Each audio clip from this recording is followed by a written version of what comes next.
Pues me da mucho gusto saludarles.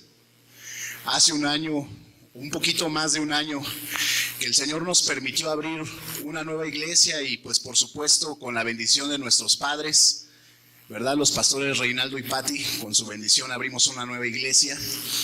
Y el apóstol me decía, pues bueno, puedes invitar a las personas que han estado colaborando cerca de ti. ¿Y quién cree que estaba colaborando cerca de mí? Los jóvenes, hermanos, los jóvenes. Así que iniciamos una nueva iglesia en el que 90% de los asistentes eran jóvenes. La primera reunión que tuvimos, el primer domingo, hermanos, yo quedé impresionado. Parecía más una reunión de jóvenes que una reunión de iglesia, así como les digo. Pero Dios ha sido fiel. Dios ha sido fiel.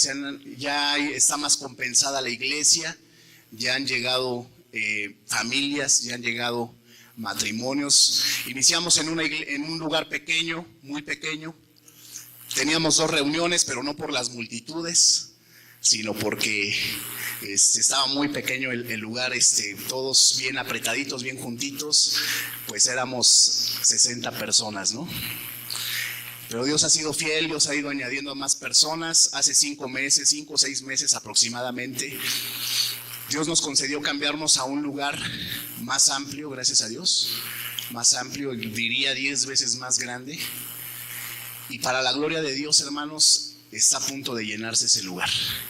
Está a punto de llenarse. Yo creo que unos 2-3 meses más y ya estará completamente lleno ese lugar. ¿Qué les estoy diciendo con esto? Que la iglesia se ha extendido, la iglesia se ha expandido. Entonces, ha valido la pena todo este tiempo. Ha sido un reto impresionante, de verdad. Solamente hemos visto la mano de Dios porque no hay otra forma de explicarlo. No hay ninguna otra manera de explicarlo, ha sido solamente el respaldo de Dios, es lo único que puedo decir. No puedo decir ningún mérito humano, ha sido solamente Dios de formas impresionantes se ha movido y la iglesia sigue creciendo. Entonces, ¿qué les estoy diciendo? Estamos extendiéndonos, hermanos. Estamos extendiéndonos, gracias a Dios. ¿Por qué? Porque somos el mismo cuerpo de Cristo. ¿Cuántos dicen amén? Somos el mismo cuerpo de Cristo, y si los creyentes se extienden y se expanden, hermanos, estamos creciendo todos como iglesia. Amén, entonces son buenas noticias. Vamos a escuchar una palabra de Dios. Por favor, acompáñenme a Mateo 18, 23. Libro de Mateo capítulo 18, versículo 23. Y quiero decirles que pues me da gusto conocer, también veo rostros nuevos que no conocía en ese tiempo, pero pues qué gusto verles, y también pues rostros muy queridos, ¿verdad? De siempre, también es un gusto verlos a todos. Dice la bendita palabra de Dios en el nombre del Padre, del Hijo y del Espíritu Santo.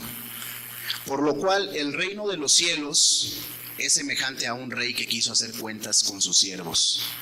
Y comenzando a hacer cuentas, le fue presentado uno que le debía 10,000 talentos. Diga conmigo, 10,000 talentos. A como no pudo pagar, ordenó su señor venderle y a su mujer e hijos y todo lo que tenía, para que se le pagase la deuda. Entonces aquel siervo, postrado, le suplicaba diciendo: Señor, ten paciencia conmigo, y yo te lo pagaré todo. El señor de aquel siervo, movido a misericordia, le soltó y le perdonó la deuda. Pero saliendo aquel siervo, halló a uno de sus consiervos que le debía 100 denarios. Diga conmigo, 100 denarios.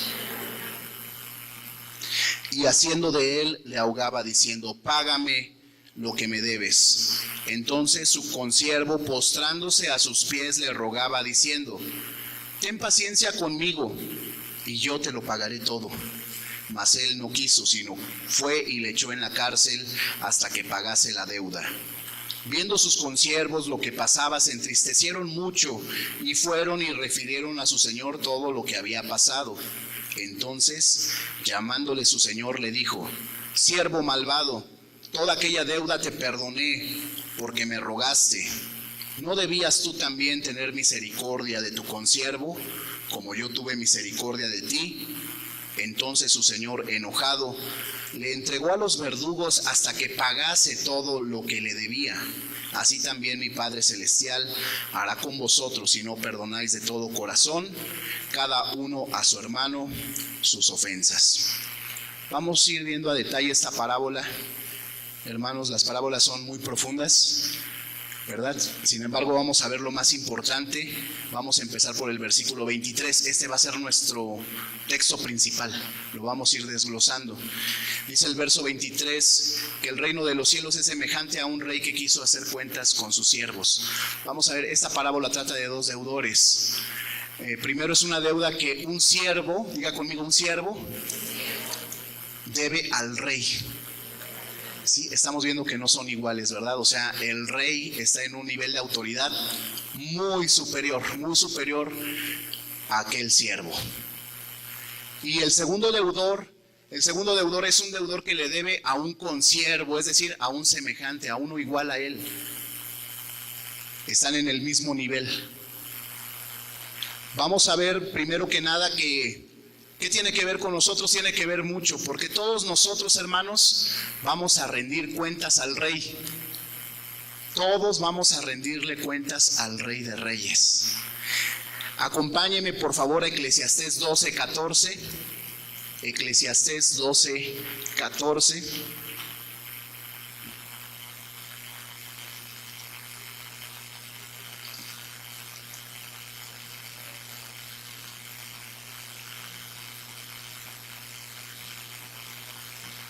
Y dice el rey Salomón: porque Dios traerá toda obra a juicio, juntamente con toda cosa encubierta, sea buena o sea mala.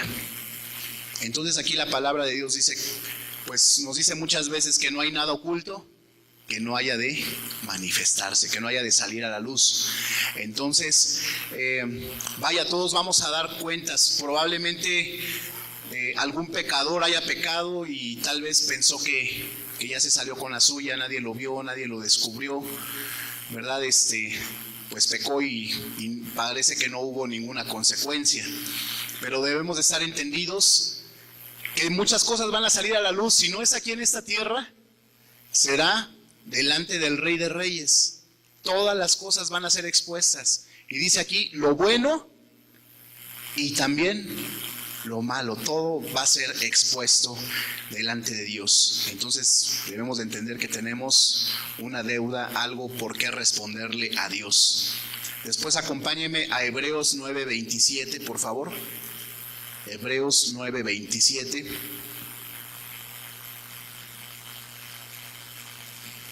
Dice la palabra de Dios: y de la manera que está establecido para los hombres que mueran una sola vez, y después de esto, el juicio. Así que se encontraba un ateo, se encontró con un cristiano, y el ateo le dijo al cristiano, pues mira, o sea, ¿a dónde vas en este momento? Y le dice el cristiano, voy a mi reunión, ¿no? Voy a ir a mi reunión, voy a ir a alabar a Dios, voy a escuchar la palabra. Y le dice, no, estás perdiendo tu tiempo, goza de la vida, vamos a una fiesta mejor, va a haber alcohol, va a haber de todos los placeres, y puedes vivir la vida, disfruta toda la vida porque es lo único que vas a vivir. Después de eso ya no hay nada, ¿no? Y le dice el ateo al cristiano, ¿qué va a pasar el día que tú mueras y finalmente no hay nada, no existe nada, hasta ahí quedó tu vida? Y entonces el cristiano pues interiormente pidió sabiduría a Dios para responderle. ¿Cuántos saben que el Espíritu Santo va a poner palabras en nuestra boca? ¿Verdad? El Espíritu Santo nos va a decir lo que tengamos que responder, lo que tengamos que decir. Y entonces aquel cristiano le responde y dice, bueno, pues vamos a suponer que no hay nada después de la vida, pues aún así habrá valido la pena vivir para Dios. Aún así, ¿por qué? Porque habré criado a mis hijos bajo principios, ¿verdad? Para que respetaran al prójimo, para que fueran obedientes con sus autoridades, sus maestros en la escuela, para que vivieran en familia con sus hijos. Habré dejado una buena herencia, habría vivido feliz con mi esposa, con mis hijos, los hubiera honrado. Entonces creo que mi vida aún así habría valido la pena, ¿verdad? Y en el camino de Dios pues también sané muchas heridas, sané muchas cosas que me pasaron. Entonces, y le responde el cristiano: ahora vamos a suponer que después de todo esto tú mueres, nunca le hiciste caso a Dios, hiciste lo que quisiste y mueres y te despiertas y estás delante del trono del Rey de Reyes. ¿Qué va a ser de ti? Entonces, un cristiano siempre sale ganando, hermanos, siempre. Y más que nosotros sabemos que sí hay Dios. ¿Cuántos saben que sí hay Dios? Por eso estamos aquí, ¿verdad? Sí hay Dios. Y suponiendo que no conociéramos a Dios, que no conociéramos de Dios, podríamos pensar, pues bueno, sí hay Dios, yo sé que alguien tuvo que haber creado esto, alguien tuvo que haber pues puesto orden en el mundo, en el universo, pero pues tal vez es un Dios que pues nos hizo y nos abandonó y nos dejó. Pero sabe, no es así.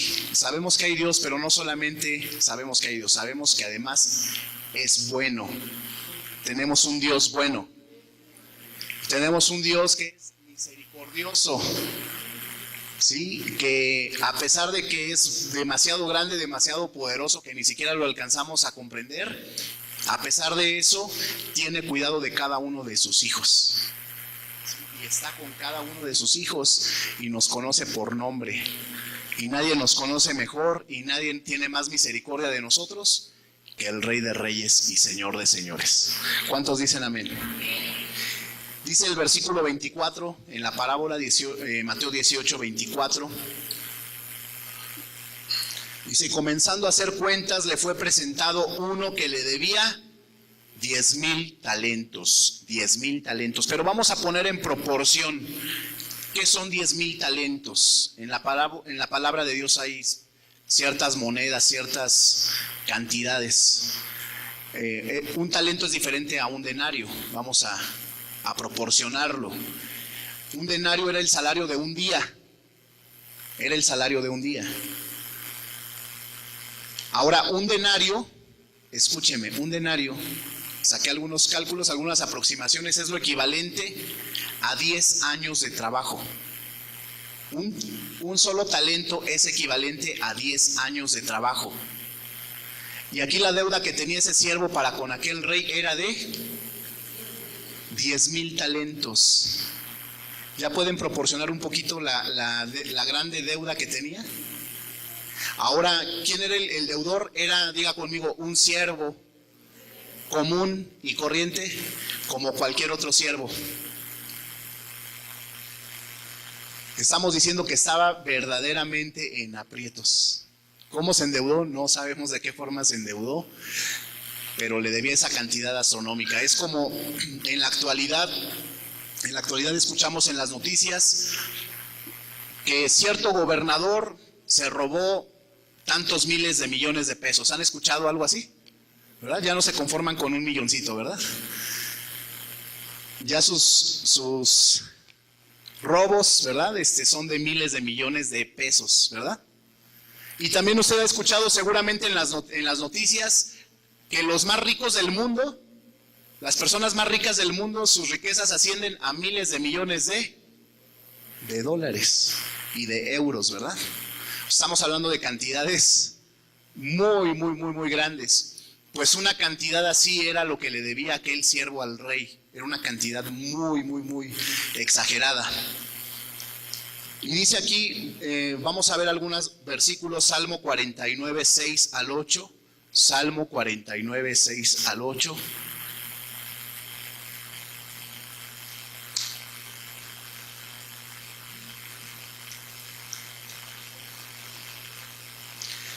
Dice la palabra de Dios, léalo conmigo si gusta.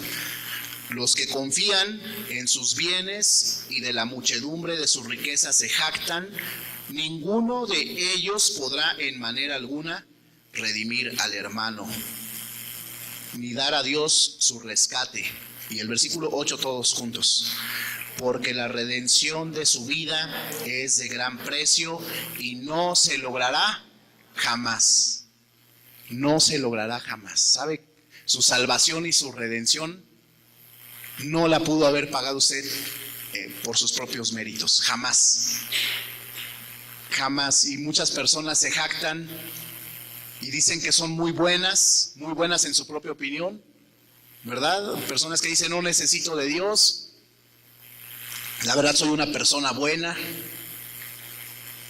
la verdad es que he trabajado, me he ganado lo que tengo, les he provisto a mis hijos, les he provisto a mi esposa, la verdad es que soy un hombre muy bueno, no necesito mucho de Dios. Pero ¿sabe cuál es la realidad? La realidad es que un solo pecado nos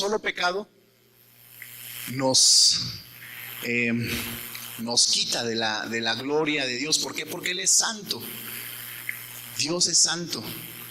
Si Él habita en la santidad, en las alturas, en la perfección, Él es sublime, es santo. No hay palabras para explicar, ni siquiera decir perfección no alcanza a describir lo que es la santidad de Dios.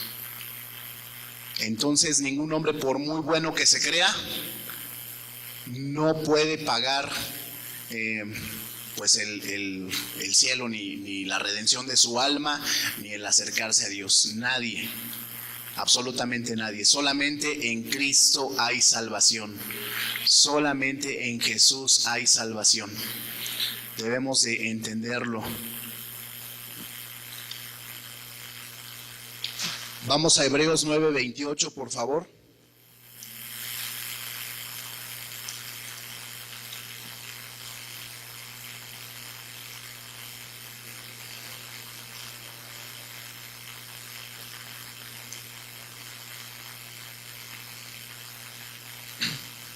Hebreos 9:28 dice: así también Cristo fue ofrecido una sola vez para llevar los pecados de muchos, y aparecerá por segunda vez en relación con el pecado para salvar a los que le esperan.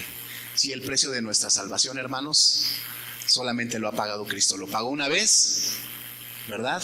Y es para siempre. Es para siempre. Gloria a Dios, no habría forma. Por eso nosotros somos como aquel deudor que le debía al rey. Sí, el rey pues llegó a la conclusión: no me van a poder pagar por mucho esfuerzo que hagan, por mucho que trabajen, por muchos méritos que hagan, por muchas buenas obras que hagan, jamás van a poder pagar. ¿Qué hizo Él? Él pagó el precio. Él pagó el precio enviando a su Hijo Jesús, para que su Hijo Jesús muriera por nosotros y a través de su sangre tuviéramos salvación y tuviéramos redención para con Dios. Amén. Y algunas personas tratan de equilibrar, ¿no? Incluso hasta personas muy malas tratan de equilibrar. Saben que se dedican a actividades malas, actividades que hacen mucho daño, pero dicen: pues voy a construir un orfanato. ¿Sí me explico? Y tratan como de balancear, ¿no? Hacen mucho mal, pero dicen: pues bueno, voy a salir y voy a regalar el dinero a mucha gente, a muchos pobres. Y tratan como de compensar. Pero es imposible compensar, hermanos. Es imposible compensar. O te entregas al Rey de Reyes, te entregas y vives la vida conforme a sus términos, conforme a sus condiciones, conforme a su voluntad, o no hay ninguna otra manera de volver al reino de Dios. Amén. Dice, vamos a la parábola, Mateo 18:25. Dice: a como no pudo pagar, ordenó su señor venderle, y a su mujer e hijos, y todo lo que tenía, para que se le pagase la deuda. Diga conmigo: justicia. ¿Sabe aquel señor, aquel rey? Pues para cobrarse de alguna manera la justicia que aplicaba era venderlos a todos ellos para que se cubriera parte de esa deuda. ¿Y sabe qué? ¿Quién de nosotros quisiéramos ver algún familiar o algún ser querido viviendo bajo esclavitud? Creo que no, ¿verdad? No quisiéramos ver a nadie en esclavitud. En esos tiempos existía la esclavitud más que ahora, muchísimo más que ahora. ¿Y sabe cuál era el destino de esa familia? Quedar como esclavos. Él, su esposa y sus hijos. ¿Y qué cree? Que si sus hijos de repente crecían, se desarrollaban y tenían hijos, ¿cuál era el destino de esos hijos? Ser esclavos. Y así, por sus generaciones, su destino era ser esclavos. Dice la palabra de Dios, un texto bien conocido que la mayoría de ustedes van a ubicar. Dijo Jesús, y conoceréis la verdad, y la verdad os hará libres. Y dice la palabra que, continuando esa porción bíblica que está en Juan 8, después lo puede leer usted en su casa. Continuando esa porción, dice que los judíos le decían, pero nosotros nunca hemos sido esclavos, somos descendencia, somos linaje de Abraham y nunca hemos vivido en esclavitud. Y Jesús les dijo, el que hace pecado, esclavo es del pecado. Pero si conocieren al Hijo de Dios, seréis verdaderamente libres. Verdaderamente libres. Entonces estamos viendo que en realidad el pecado sí se había enseñoreado de nosotros y el pecado nos tenía como esclavos. ¿Y cuál era entonces el destino de nuestros hijos, ya hablando de nosotros? Que vivieran también bajo iniquidades y también esclavos también del pecado. ¿Verdad?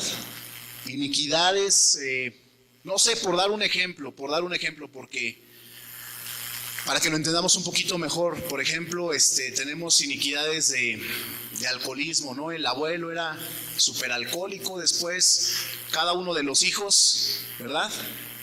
Empiezan con el alcoholismo, ¿y qué creen? Después los primos y los sobrinos, ¿qué creen? Ya en las fiestas y en las parrandas ya también le entran, ¿verdad? ¿Y cuál creen que sea las secuelas para la próxima generación? Pues exactamente lo mismo, Pero diga conmigo, Dios nos ha hecho libres y debemos vivir en libertad, en la libertad gloriosa del Espíritu Santo. En donde está el Espíritu de Dios, allí hay libertad. Entonces valore esa libertad que el Señor le ha dado. Valore esa libertad que el Señor le ha dado. No vuelva a vivir nunca más bajo esclavitud. Jamás vuelva a vivir bajo esclavitud en el nombre de Jesús. Dice la parábola en el versículo 26. Entonces aquel siervo postrado le suplicaba diciendo, Señor, ten paciencia conmigo y yo te lo pagaré todo. Nuevamente les pregunto, ¿se lo podía pagar? Y él decía, ten paciencia y de verdad que te lo voy a pagar. No, o sea, el rey sabía. El rey, por supuesto que el rey es más sabio, por algo es el rey, ¿verdad? Pero aquí estamos hablando no de cualquier rey, sino estamos hablando del Rey de Reyes. Sí, Dios sabía que no íbamos a poder pagar jamás. Por eso dice aquí que en el versículo 27, el Señor de aquel siervo, movido a misericordia, le soltó y le perdonó la deuda. ¿Cómo se pondría usted después de que le ha sido perdonada una deuda de este tipo? ¿Faltaría a la iglesia por ver un partido de fútbol? Vamos a grabarlos. Volteen la cámara para grabarlos a todos, por favor.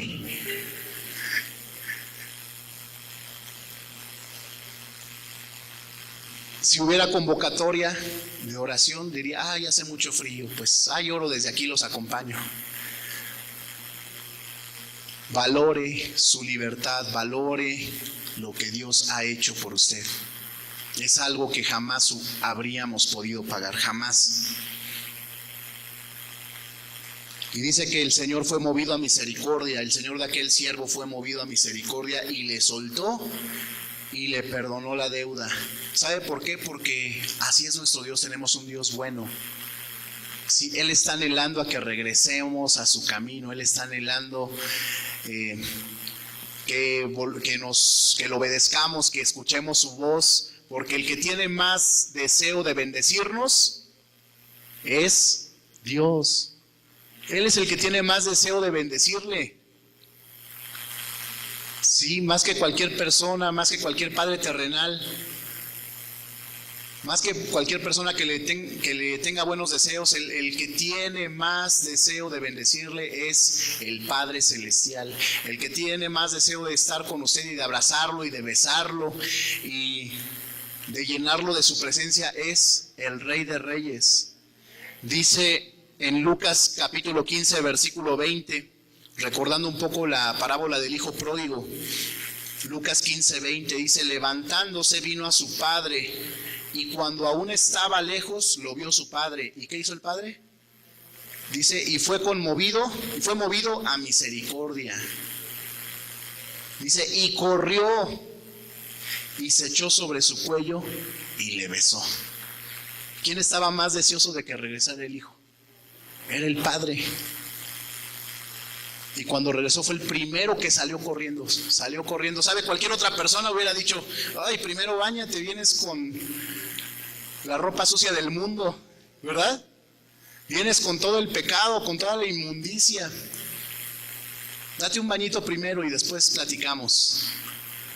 ¿Sabes qué hizo? El padre salió corriendo y lo besó. Y saben, la parábola dijo, sacad al becerro más gordo, ¿verdad? Y hagamos fiesta. Y era el más deseoso de que su hijo estuviera en casa. Amén. Entonces podemos ver que Dios es un Dios de misericordia, que Él es un Dios de perdón, Él está dispuesto a perdonarnos. Dice el versículo 28, continuamos en la parábola, Mateo 18, 28. Dice, pero saliendo aquel siervo, halló a uno de sus consiervos, que le debía 100 denarios. Y haciendo de él, le ahogaba diciendo, págame lo que me debes. Sí, él también se echó a su cuello, pero no para besarlo, ¿verdad? Sino para decirle, págame lo que me debes, no exigirle. Dice que se asió de él. Lo agarró y le dijo, págame lo que me debes. Acababa de ser perdonado de una deuda impresionante. Y después se encuentra con un consiervo, es decir, alguien que está a su mismo nivel, ¿verdad? Y lo empieza a molestar y lo empieza a agredir y le dice, págame lo que me debes. Y ahora quiero hacer una observación. La mayoría de nosotros conocemos los 10 mandamientos. Los 10 mandamientos que están descritos en la palabra de Dios, ¿verdad? En Éxodo, en Deuteronomio principalmente. Y en otras partes de la Biblia nos recuerdan los 10 mandamientos. Diga conmigo, los primeros 4 mandamientos tienen que ver con mi relación con Dios. Y diga conmigo, los próximos 6 mandamientos tienen que ver con mi relación con los seres humanos. Por eso los primeros 4 mandamientos, amarás a Dios, ¿verdad? Con todo tu corazón, con toda tu mente, con todo lo que eres, ¿verdad? El segundo mandamiento, no te harás imagen ni ninguna semejanza, ¿verdad? De lo que esté en el cielo, etcétera, porque Dios es un Dios celoso, ¿verdad? Él quiere que estemos completamente entregados a Él, ¿verdad? Completamente en sus caminos, que seamos exclusivos de Él. Somos exclusivos de Dios. Somos hijos consagrados. Amén. Consagrados es, no tienes otra función más que servirle a Dios. ¿Sabe? Le pongo un testimonio. Cuando empezaba a tocar la guitarra, de repente los amigos, pues en la escuela, ¿verdad? En la preparatoria me decían, a ver, canta tal canción que se escucha en la radio, ¿no? Yo no tenía una noción así muy profunda todavía de lo que es consagrarse. Entonces pues ahí les seguía el juego y tocaba las canciones que ellos pedían, ¿no? Ahora sí como que a ver cuál quieres, ¿no? Y cantaba, y ¿saben qué? O sea, se juntaban ahí muchos chicos alrededor de mí, chicos y chicas, y decían, a ver, ahora, ¿por qué no cantas aquella canción? Y los deleitaba en el buen sentido de que tocaba para ellos. ¿Y sabe qué? Un día me encontré así de frente. Dios me dijo, o me sirves a mí, o le sirves a tus amigos, o le sirves al mundo. O quedas bien conmigo, o quedas bien con... Nadie puede servir a 2 señores, ¿verdad?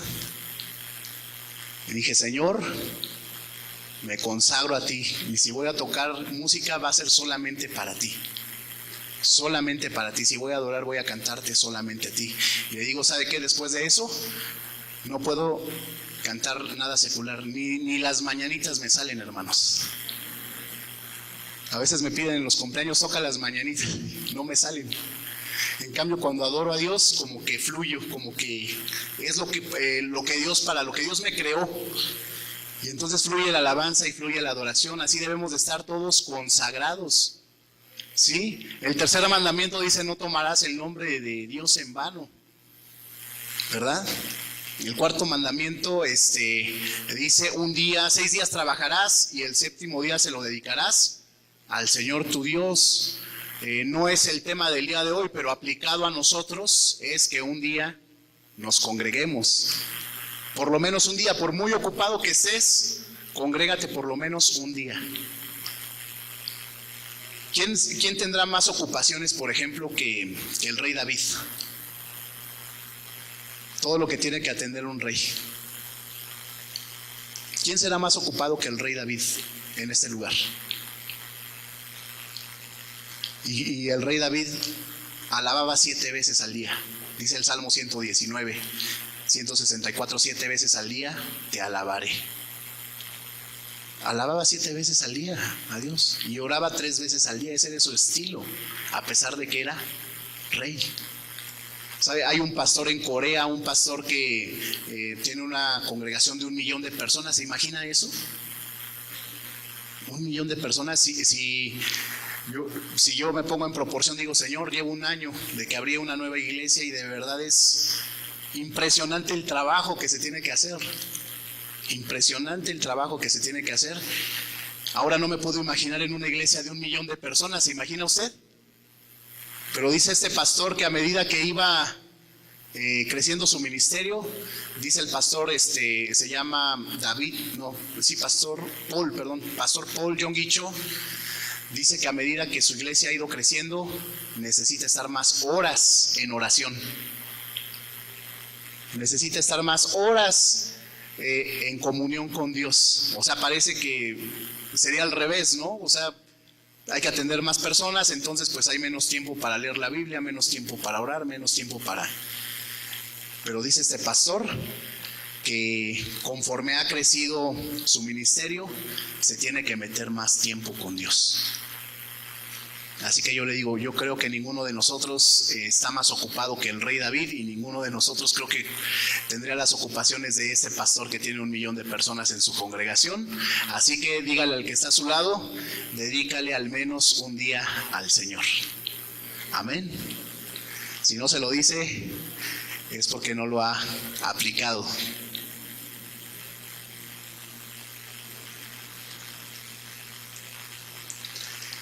Y sabe, los próximos mandamientos, el quinto, honrarás a tu padre y a tu madre. Ahí empieza ya a ver, tiene que ver con la relación entre seres humanos, ¿verdad? El siguiente, no adulterarás, ¿verdad? El siguiente, no matarás, no hurtarás, no dirás falso testimonio. Y el último, no codiciarás nada de lo que tenga tu prójimo. Amén. Pero es muy diferente pecar en contra de Dios que pecar en contra de otros seres humanos. Entonces hay de pecados a pecados. Hay de pecados a pecados. Entonces, ¿por qué les digo esto? Porque el primer deudor ofendió ¿a quién? Al rey, ¿no? Que está ejemplificando ¿a quién? A Dios. Entonces su ofensa era muy grave. Su ofensa era muy grave. No es lo mismo ofender al rey que ofender a un consiervo. Sin embargo, él no quería pagar la deuda, no quería perdonar la deuda a su consiervo. Continúa diciendo la palabra. En el versículo 29, Mateo 18, 29, entonces su consiervo, postrándose a sus pies, le rogaba diciendo, ten paciencia conmigo y yo te lo pagaré todo. ¿Sabe? La deuda de este consiervo era equivalente, por sacar una aproximación, a 10,000 pesos. Era una deuda aproximada de 10,000 pesos. Comparada a lo que le acababan de perdonar, no era nada. Sin embargo, este consiervo sí hizo que se humillara a su consiervo. ¿Sí me explico? El otro dice que se postró, sabe que no debemos de ofender a nuestro prójimo a tal grado que lo humillemos, a tal grado que se tenga que arrodillar ante nosotros. No sé si me explique. Te voy a perdonar si te arrodillas. Si me lo pides de rodillas, lo voy a reconsiderar. Jamás haga eso, es una maldad tremenda. No podemos dejar, mire, si en el libro de Apocalipsis, dice que Juan vio a un ángel y cuando lo vio dice que se postró. ¿Y qué hizo el ángel? Le dijo, levántate, yo soy un consiervo, también soy un servidor de Dios. Y le dijo, adora a Jesús. Adora a Jesús. No debemos permitir que nadie se humille a tal grado, llevarlo a tal extremo. Nos ofendieron y llevamos a tal extremo ese resentimiento que lo humillamos. Ante Dios somos completamente iguales, hermanos.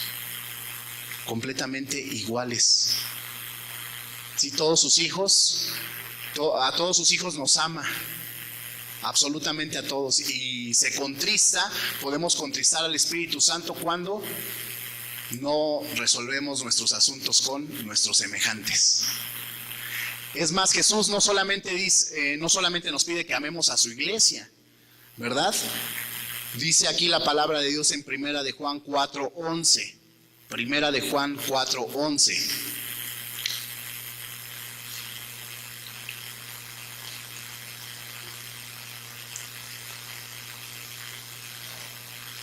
Amados, si Dios nos ha amado así, debemos también nosotros amarnos unos a otros. Sí, está hablando en un contexto de congregación. Debemos de aprender a amarnos los unos a los otros. ¿Sí? Pero ahora, Jesús lo lleva todavía más alto. Todavía más alto. Él también dice, amen a vuestros enemigos y oren por los que los persiguen. ¿Verdad? Y por los que los maldicen. Hermanos, pero la cuestión es esta: si usted no puede amar a los hermanos de la congregación, si usted no puede perdonar a gente de su familia, está a años luz de amar a un enemigo. Está a años luz de orar por el que le persigue. Pero ¿sabe qué? Ese es el deseo del Padre. Por eso es importante congregarnos, porque ahí aprendemos a amarnos los unos a los otros. Sí, si podemos amarnos en un contexto de iglesia, entonces vamos en camino de poder amar al que nos desea el mal.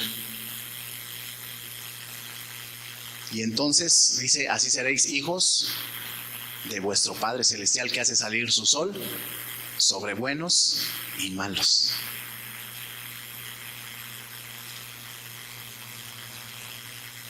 Y dice en el versículo 31 de la parábola, Mateo 18:31, viendo sus consiervos lo que pasaba, se entristecieron mucho y fueron y refirieron a su señor todo lo que había pasado.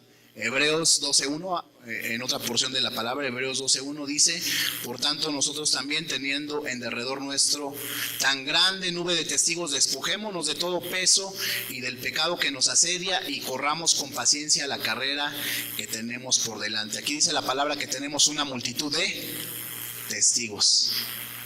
Le digo una cosa,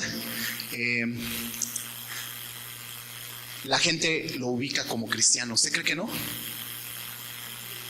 La gente lo ubica como cristiano. Y el mundo lo ubica como cristiano.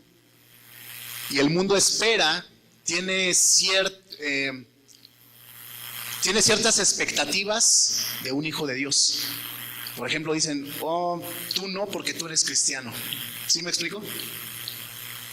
O dicen, ¿cómo tú haces esto si tú eres cristiano? O sea, tienen cierta expectativa de nosotros como cristianos. Y la gloria de Dios debe de resplandecer en nuestros rostros, hermanos. Yo les contaba el testimonio el testimonio. En la semana pasada estábamos desayunando con mi esposa y con mi abuelita Caro, ¿verdad? Estábamos desayunando. Y se nos acerca una señora, ¿verdad? Una mesera, y nos pregunta, nos dice, ¿ustedes son cristianos? Y le dijimos, sí, somos cristianos. ¿Pueden hacer una oración por mí? Tienen que ubicar que somos hijos de Dios. ¿Y cómo lo ubican? Cuando estamos en el camino de Dios. Lo van a ubicar. Dice que tenemos una gran multitud de testigos en derredor nuestro. Ahora, pues obviamente no todos nos van a querer, ¿verdad? Algunos odian a los cristianos, ¿verdad? Pero al menos debemos de estar conscientes que hay una multitud de testigos alrededor de nosotros. Y dice aquí que estos consiervos fueron y le dijeron al Señor todo lo que estaba pasando. Le dijeron, aquel al que acabas de perdonar ya está, metió a la cárcel a uno de los consiervos. ¿Y qué hizo el Señor? Dice aquí en el versículo 32 de la parábola. Entonces, llamándole su Señor, le dijo, siervo malvado, toda aquella deuda te perdoné porque me rogaste. ¿No debías tú también tener misericordia de tu consiervo, como yo tuve misericordia de ti? Entonces su señor, enojado, le entregó a los verdugos hasta que pagase todo lo que le debía. ¿Y sabe qué son esos verdugos? Dice la palabra de Dios, ya se fue el tiempo, pero se lo voy a decir. Un verdugo es un destructor. Un verdugo son demonios también. Y un verdugo, dice Ezequiel 9:1, dice, los verdugos de la ciudad han llegado y cada uno trae en su mano un instrumento para destruir. ¿Sabe que cuando nosotros no perdonamos, estamos expuestos a los verdugos? ¿Qué van a hacer esos verdugos? Destruir. Para empezar, te van a estropear tu vida. ¿Por qué no te van a dejar avanzar? Si como estás tan lleno de odio, de resentimientos, como no puedes perdonar, entonces no puedes caminar hacia las bendiciones. Y son más grandes las bendiciones. Y son más abundantes las bendiciones que están delante de nosotros. No vale la pena guardar resentimiento, no vale la pena. Miren, a veces muchas personas dicen, no perdono a tal persona, ¿no? Y se acercan y dicen, tú, tal fecha, el 10 de febrero de 1989, ¿verdad? Llegaste, ibas vestido. O sea, recuerdan cada detallito, ¿verdad? Ibas vestido de tal manera y de tal manera y me ofendiste. ¿Y qué creen que dice la otra persona? Discúlpame, no me acuerdo. ¿Sabe qué? La persona que ofendió muchas veces continúa su vida. El más perjudicado es el que no perdona. El más perjudicado es el que no perdona. Sí, además de esto, pues bueno, el que no perdona también algunas enfermedades, no estoy diciendo que todas, pero algunas enfermedades tienen que ver muchas veces con odio, con falta de perdón, con rencores. Todo eso enferman a las personas. No estoy diciendo que todas las enfermedades, hay muchas causas de las enfermedades, pero hay ciertas enfermedades que se agravan por falta de perdón. Esos son los verdugos, hermanos. Esos son los verdugos. ¿Sí? Verdugos, pues son personas que, pues por el odio, el resentimiento y todo eso, pues están expuestas a que demonios se les filtren a sus vidas. ¿Sí? Entonces no solamente tienen que perdonar, sino aparte tienen que ser liberadas. Pero ¿sabe qué? El deseo de Dios es que nosotros también perdonemos, que nosotros perdonemos a todos los que nos han ofendido. Un hombre que fue muy herido, hermanos, un hombre que fue muy lastimado fue José el Soñador, ¿se acuerdan ustedes? Fue vendido por sus hermanos, fue traicionado por sus hermanos, fue vendido por Potifar, ¿se acuerdan? O sea, pasó una vida en donde lo ofendieron mucho, ¿verdad? Lo ofendieron mucho, lo hirieron mucho. Lo lastimaron mucho, pero ¿qué cree? Que José el Soñador tuvo dos hijos, uno se llamó Efraín y otro se llamó Manasés. Y uno de los significados es: Dios me prosperó en medio de mi cautividad. Y el significado de su otro hijo es: Dios me hizo tan feliz, tan pleno, que me olvidé de todo mi pasado. Así que es lo que yo deseo y le pido a Dios para todos ustedes. Que perdonen en el nombre de Jesús, y que el perfecto amor de Dios y la bendición de Dios les haga tan plenos, tan felices, tan bendecidos, que se olviden de todo su pasado en el nombre de Jesús, a causa del gozo tan tremendo que Dios les concederá en el nombre de Jesús.